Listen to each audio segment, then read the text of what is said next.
Assalamualaikum warahmatullahi wabarakatuh. Kenalkan, nama saya Estiat Makaraulia Putri dari Prodi Akuntansi Reguler Plus Universitas Pancasakti Bekasi. Pada kesempatan kali ini saya akan membawakan materi kuliah yaitu Typing Tutor dengan dosen pengampu Bapak Joni Tesmanto, SSOS MM. Materi yang akan kita bahas, yang pertama adalah fungsi-fungsi mesin ketik manual, elektronik, dan komputer. Mesin tik adalah mesin atau alat elektronik dengan sebuah set tombol-tombol yang apabila ditekan, menyebabkan huruf dicetak pada dokumen, biasanya pada kertas. Dari awal penemuannya sebelum tahun 1870 sampai pada abad 20, mesin ketik banyak digunakan oleh para penulis profesional dan pekerja di kantor. Sejak saat itu, mesin ketik telah menjadi bagian dari bisnis perusahaan dan menjadi produk komersil di seluruh dunia. Mesin tik terbagi menjadi dua. Yang pertama adalah mesin ketik manual atau manual typewriter. Jenis mesin ketik ini sering disebut dengan mesin ketik tangan karena digerakkan oleh tangan manusia yang meliputi menekan tombol, menggeser, gindaran, dan sebagainya. Yang kedua ialah mesin ketik elektronik atau electronic typewriter. Adalah mesin tik yang bekerja secara elektronis dengan mempergunakan sumber tenaga atau power source dari baterai atau AC adaptor. Di sini bisa kita lihat untuk perbedaan dari mesin ketik manual dan mesin ketik elektronik.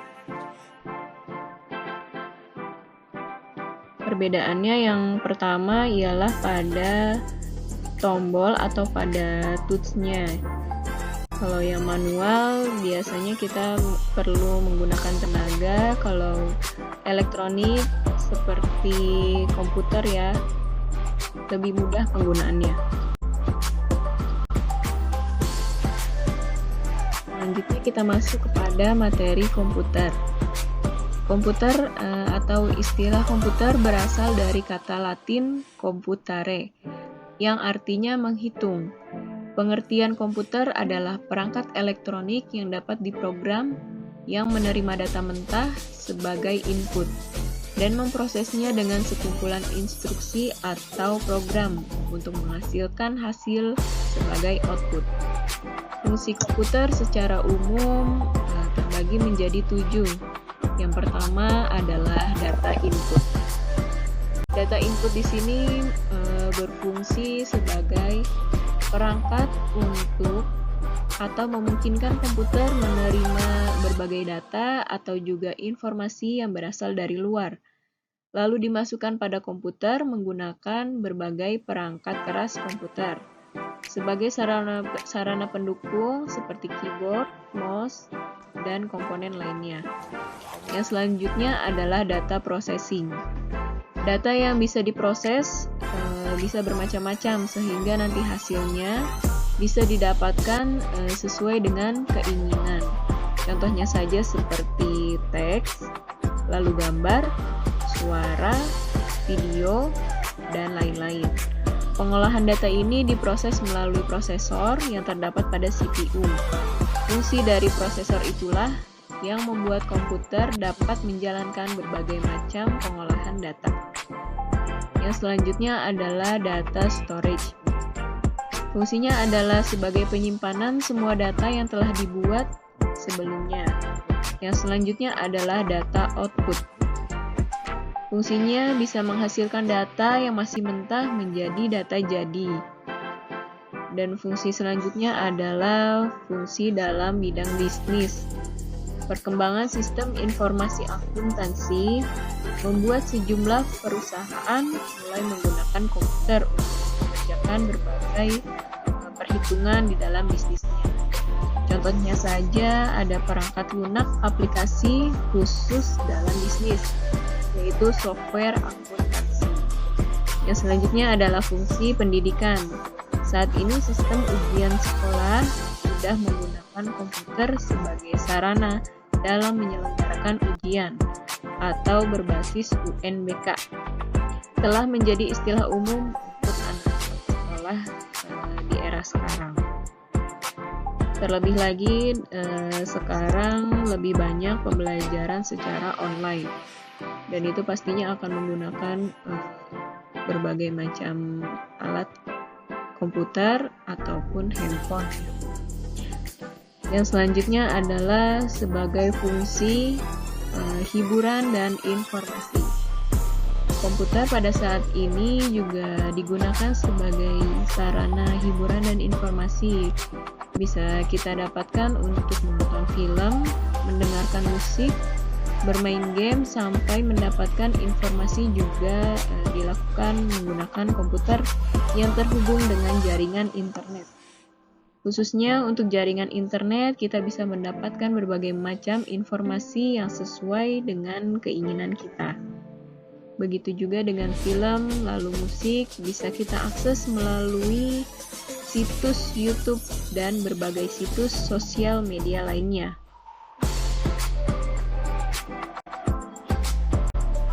Di sini bisa kita lihat untuk gambar komputernya ya. Karena sudah tidak asing lagi untuk komputer ini. Pasti semuanya sudah tahu.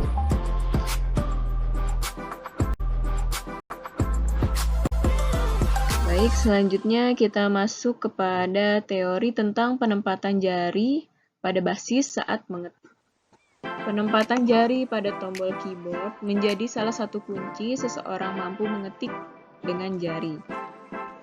Kita bisa lihat di sini untuk contoh gambarnya.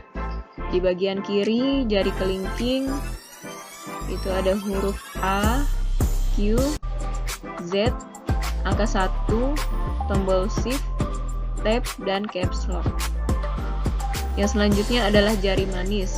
Hurufnya adalah W, S, X, dan angka 2. Selanjutnya adalah jari tengah. Hurufnya adalah E, D, C, dan angka 3. Selanjutnya adalah jari telunjuk. Ada huruf R, F, P, V, G, B, Y. Dan angka 4, 5, 6. Lalu yang selanjutnya adalah jempol. Sini ada tombol space dan alt. Di bagian kanan untuk jari telunjuknya hurufnya adalah Y, U, H, J, B, N, M, dan angka 6, 7. Selanjutnya adalah jari tengah. Hurufnya adalah I, K, tanda koma, dan angka 8.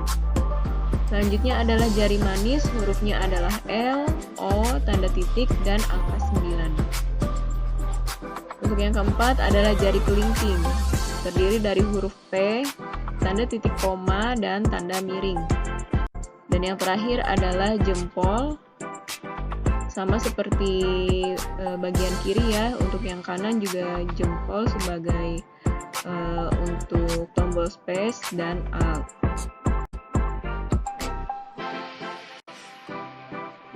Selanjutnya kita masuk kepada teori fungsi menulis rata tengah, cetak miring, cetak tebal, dan garis bawah.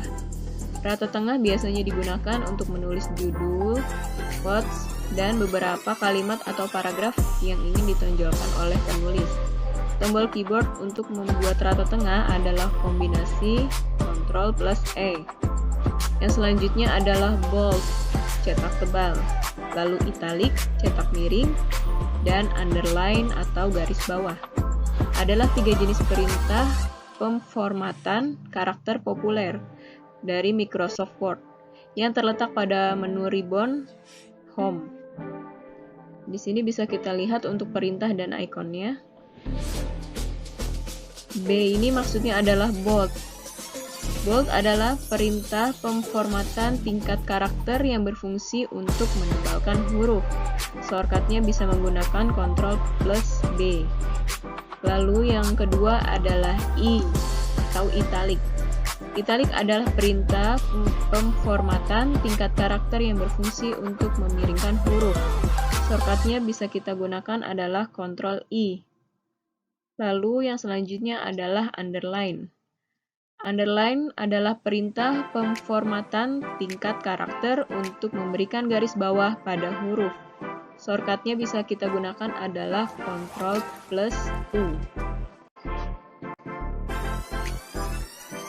Yang keempat adalah aplikasi Rapid Typing dan Typing Master.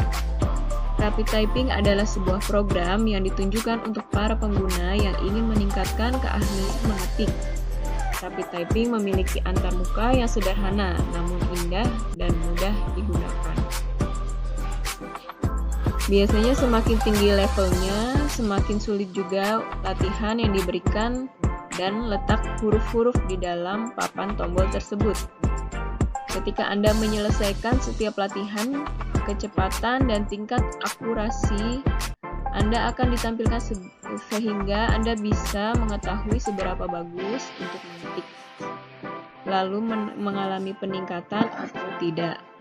Yang selanjutnya adalah Typing Master.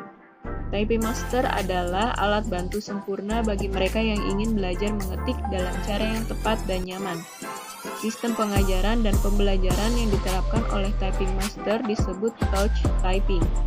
Dengan cara ini, Anda akan mempelajari langkah demi langkah tempat huruf berada di papan ketik. Typing Master juga mencakup pembelajaran mengetik menggunakan papan ketik nomor secara terpisah.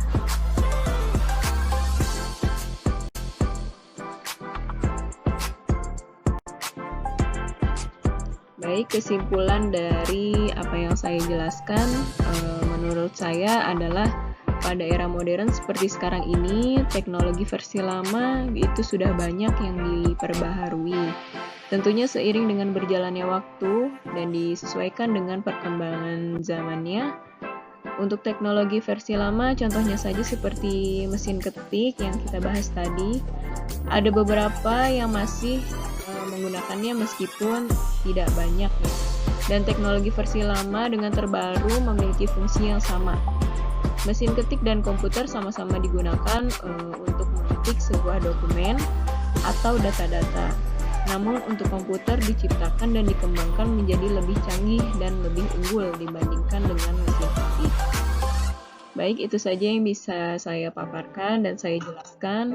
Atas perhatiannya terima kasih. Kurang lebihnya mohon maaf. Wassalamualaikum warahmatullahi wabarakatuh.